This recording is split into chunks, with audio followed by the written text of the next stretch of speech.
So on the Epson printer here, let's keep using the arrows until we reach settings and click on OK. Select the first option here of 1 of 9, maintenance.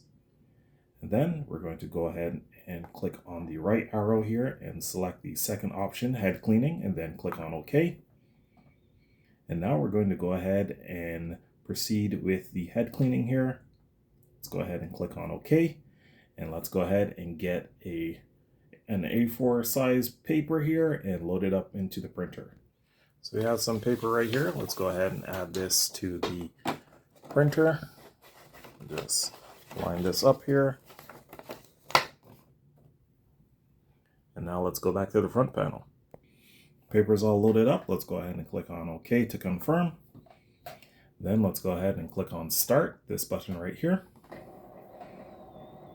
And this process should take about 3 minutes, so we'll come back in about 3 minutes. So it looks like the cleaning portion has finished, so currently it's just printing one more page here, and we'll see what comes out.